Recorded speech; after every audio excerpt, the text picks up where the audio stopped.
It is not often that someone has the chutzpah to fact check the one and only Bernie Francis. Bernie is a linguist. He is one of the people who created the modern writing system for the Mi'kmaq language.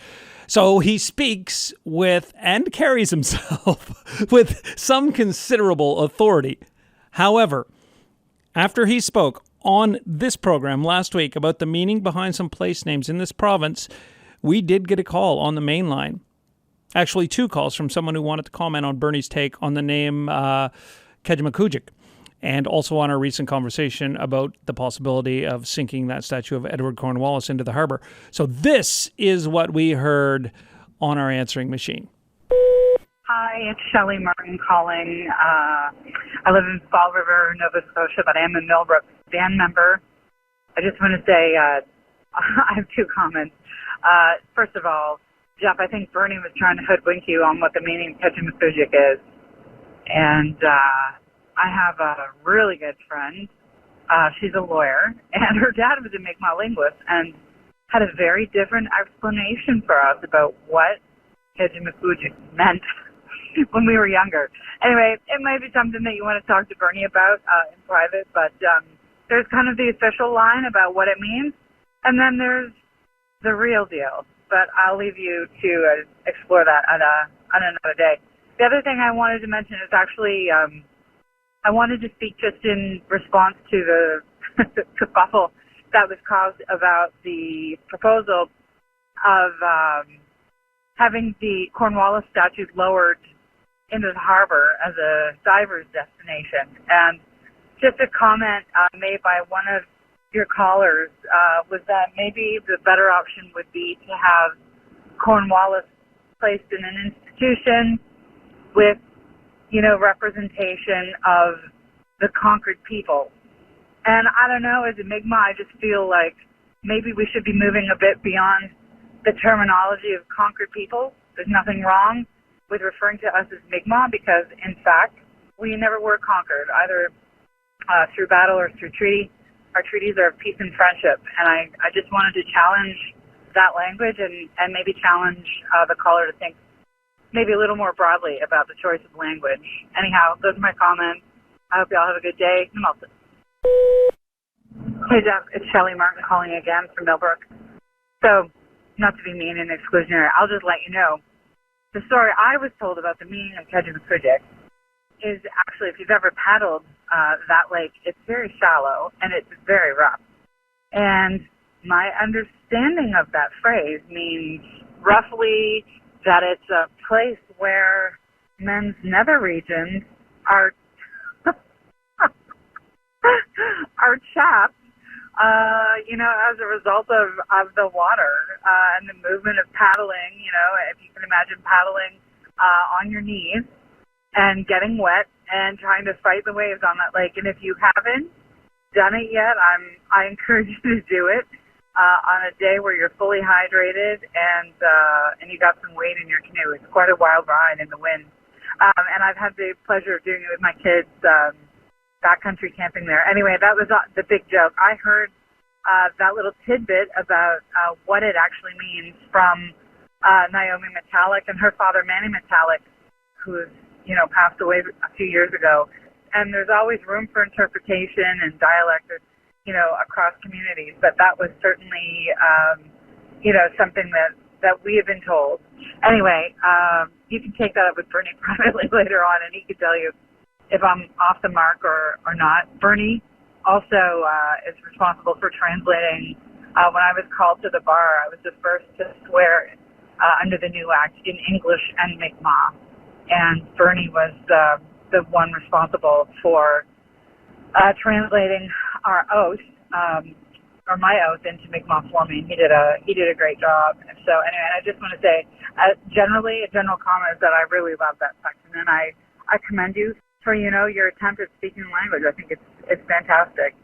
Okay, so we have Bernie with us on the line right now, and thank you to Shelley Martin for that call. Bernie Gwe, Nida. Hey, so my friend, have you ever gone paddling on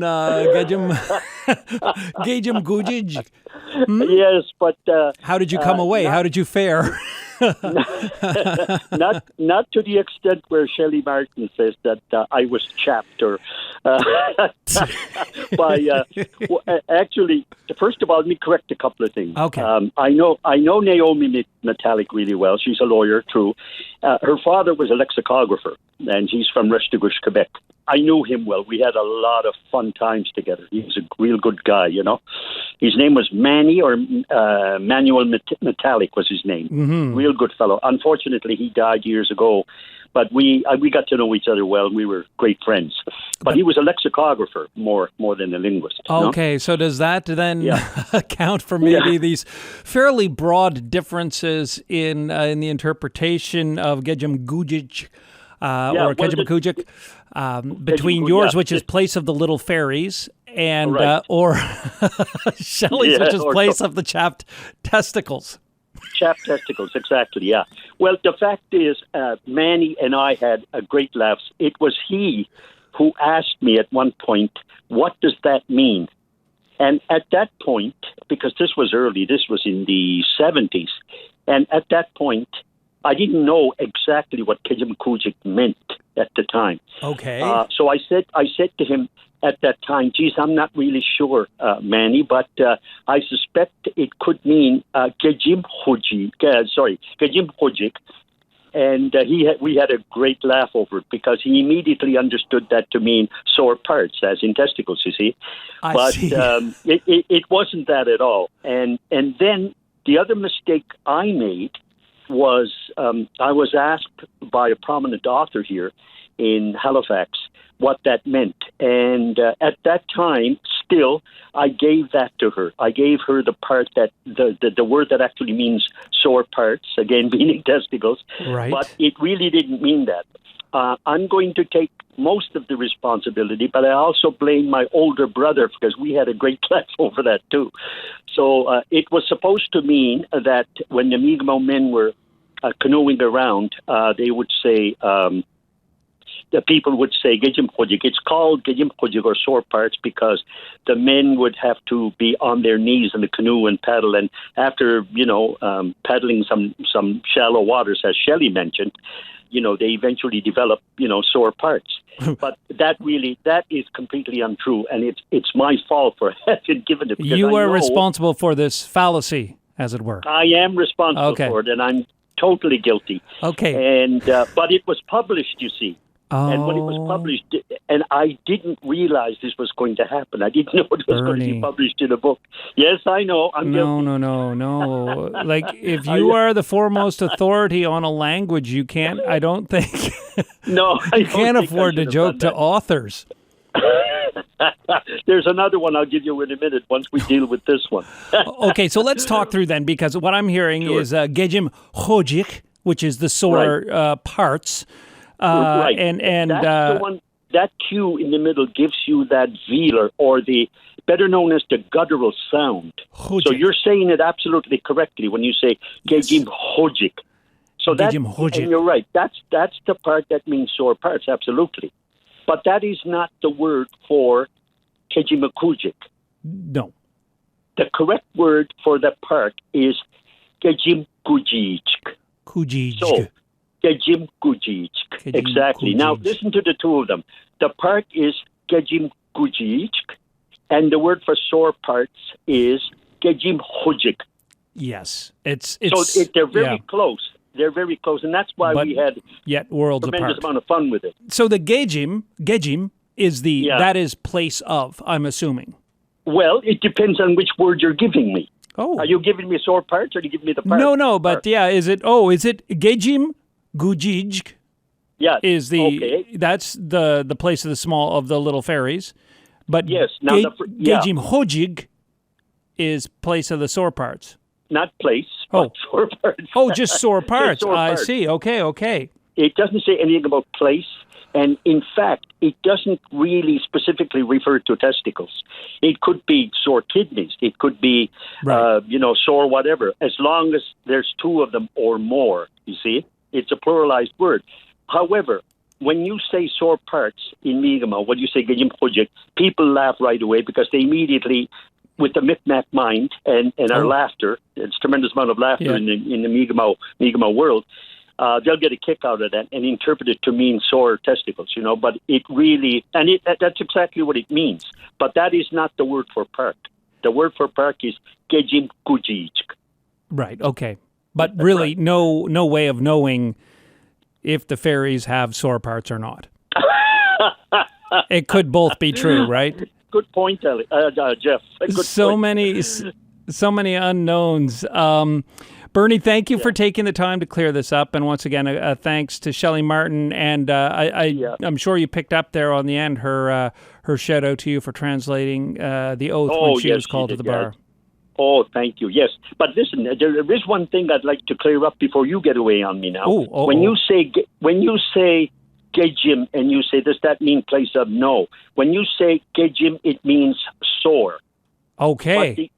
But the other word that means park, you cannot separate Kejim from the rest of the word. It's not a morpheme by itself. You have to say Kejimkujik, Okay, and then it's you add one a K word. on it. Yes. Then you add a K on it, and then that's pluralizing the fairies, Oh, so, yes. Kejimkujik with the K means place of the little fairies, not fairy, not one. No. And Kejimkujik means, sore parts, whatever those parts happen to be. Okay. I'd like to thank Shelley for taking the time to call, and this was great. Oh, absolutely. I gave her a call back, and we had a good chuckle because I have. I'm sure she did. I have paddled that lake, and I bought her explanation for the name, just from my experience.